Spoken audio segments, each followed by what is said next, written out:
populating African cichlids, be aware that they all look pretty crappy when they're small.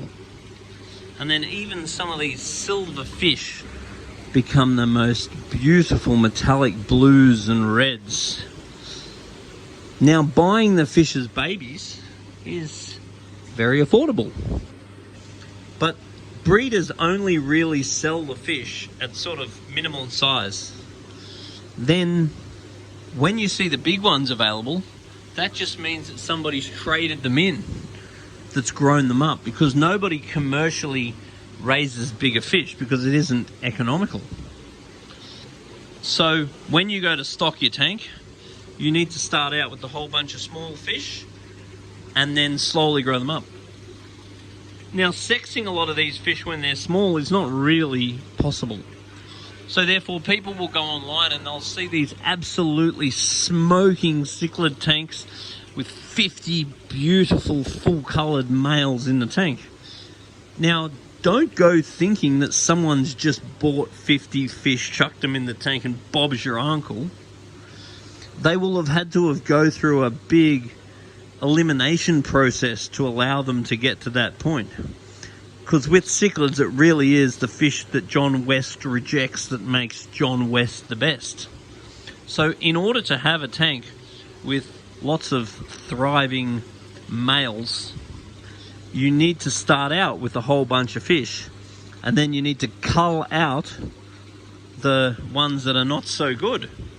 Now, generally most people's experience is they look at a smoking tank on the internet and then they will try and do it themselves, and they find that half the fish are female, so they're no good, and then the males are all dominated by an individual. So you have this one smoking hot fish and all the rest of them look pretty average because the male has dominated the rest of them, so therefore they're going in subdominant colours. So these tanks that have the spectacular heaps of coloured fish on the internet are very well populated. So therefore you need to have very good food. Don't go reaching for the hormone foods. Go for natural foods. Denichi colour is absolutely the food I'd be looking for to make my fish look the best and be the healthiest. Now, the other thing that you need to be aware of is that if you've got that many fish, like 50 fish in a 6-foot tank or something, they're going to be producing a lot of waste. So therefore you have to be prepared to do lots of water changes. Don't go thinking that you're going to have a smoking tank like that dude that you saw on the internet and only change a little bit of water once a month. What's this, the door shutting? So don't go thinking that you're going to have this smoking tank with lots of beautiful coloured fish and not do lots of water changes. Now, there are things you can do to cheat, like use polyfilter. That'll help to remove your accumulants. But at the end of the day, nothing really is the substitute for water changes.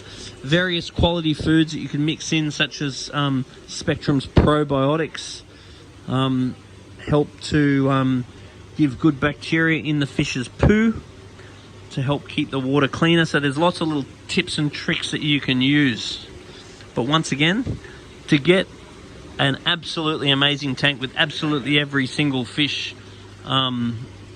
looking amazing, it is a process of elimination.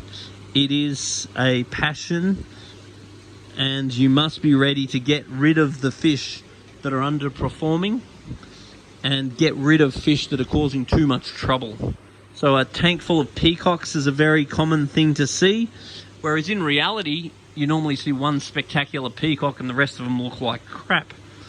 So to get them all in peak position and performing all at once, it's absolutely a process of elimination, and it's something that requires attention and love,